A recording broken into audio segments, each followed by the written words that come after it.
కోనసీమ మలికిపురంలో బ్లౌట్ ఇంకా అదుపులోకి రాలేదు. సుమారు 20 గంటలుగా అక్కడ మంటలు ఎగిసిపడుతూనే ఉన్నాయి. ఓఎన్జీసీ గ్యాస్ లీక్ తో నిన్నటి నుంచి బ్లౌట్ కొనసాగుతోంది. 100 అడుగులకు పైగా భీకరంగా అగ్ని జ్వాలలు ఎగిసిపడుతున్నాయి. దీంతో కొబ్బరి చెట్లను తగలబడిపోతున్నాయి. ఇళ్లు ఖాళీ చేసేశారు జనం. బ్లౌట్ కి కిలోమీటర్ పరిధిలో మొత్తం ఖాళీ చేయించారు అధికారులు.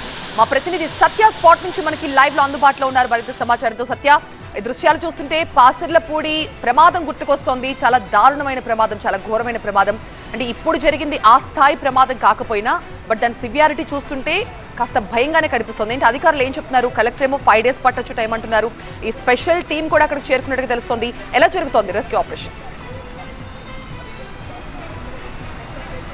రాత్రి నుంచి కూడా ఈ మంటలను ఆర్పేందుకు పెద్ద ఎత్తున ముమ్మరంగా ప్రయత్నాలు కొనసాగిస్తూ ఉన్నారు. కాసేపట్లో ప్రత్యేకమైనటువంటి ఒక టీం కూడా ఇక్కడికి చేరుకోబోతుంది. ఇప్పటికే నర్సాపురం నుంచి పైపుల ద్వారా స్ప్రింక్లింగ్ చేసేటువంటి కార్యక్రమాన్ని కూడా అక్కడ ఏదైతే సిచ్యువేషన్ కూడా ఆపరేషన్ కూడా స్టార్ట్ చేసినటువంటి పరిస్థితి. అయితే పచ్చని కోనసీమలో, అందమైన కోనసీమలో ఈ రకమైనటువంటి బ్లోఅవుట్ ఇది చాలా ఏళ్ల తర్వాత, 30 ఏళ్ల తర్వాత చూసినటువంటి పరిస్థితి. పాసర్లపూడి అక్కడ సంబంధించినటువంటి బొడస్కూరు దగ్గర జరిగినటువంటి ఘటనకు సంబంధించి వచ్చే అంటే ఈ 2 రోజుల తర్వాత ఆదివారానికి కరెక్ట్గా 30 ఏళ్ళు పూర్తవుతుంది. ఈలోపే 4 రోజుల ముందే మరోసారి ఈ బ్లాస్ట్కి సంబంధించి ఏదైతే ఓఎన్జీసీకి సంబంధించిన బ్లోఅవుట్ ఈ రకమైనటువంటి ప్రజల్ని చాలా ఇబ్బందికర వాతావరణం నెలకొంది. ఎందుకంటే చుట్టుపక్కల పెద్ద శబ్దానికి ఏం జరుగుతుందో తెలియనటువంటి పరిస్థితి.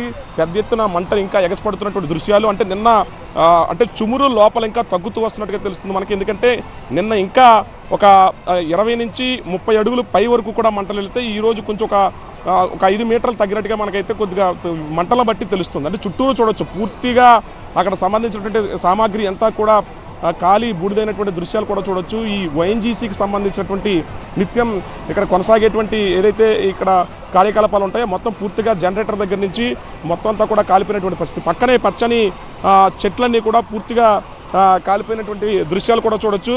స్థానికంగా ఉన్నటువంటి చుట్టూ పచ్చని వరిచేలు, ఎక్కడికక్కడ మంటల దాటికి వరిచేలన్నీ కూడా మాడిబారిపోయినటువంటి దృశ్యాలు కూడా చూడొచ్చు.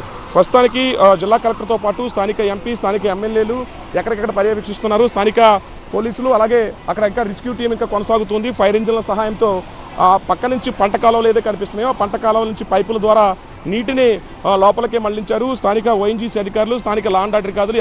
ఎక్కడనే కూడా స్థానిక ప్రజల్ని కూడా లోపలికి రానున్నటువంటి పరిస్థితి.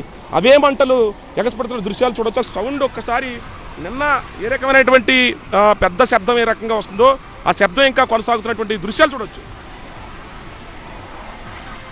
ఇదే శబ్దంతో రాత్రి నుంచి కూడా వీళ్ళంతా కూడా స్థానికంగా ఉన్నటువంటి మంగిన గుర్రయ్య అక్కడ ఏదైతే ఒక ఫంక్షన్ హాల్ ఉందో ఫంక్షన్ హాల్లో వాళ్ళంతా నిద్రలేని రాత్రులు గడుపుతున్నారు.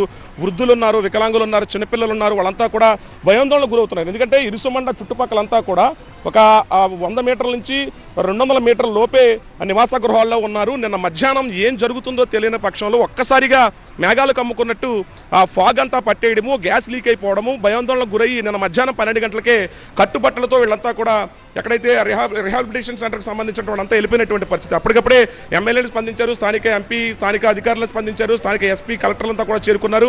మరి కాసేపట్లో స్పెషల్ బృందం చేరుకోబోతుంది. చేరుకున్న తర్వాత వాటర్ స్ప్రింక్లింగ్ సిస్టమ్ కాసేపట్లో స్టార్ట్ అవబోతుంది. దాన్ని బట్టి మరి ఈ రోజు బ్లోఅవుట్ ఆగిపోతుందా లేకపోతే మరొక 2-3 రోజులు పడుతుందా అనేది మాత్రం అధికారులు ఇంకా క్లారిటీ ఇవ్వాల్సి ఉంది. ఇది ఇక్కడ ఉన్నటువంటి తాజా పరిస్థితి. రైట్ సత్య.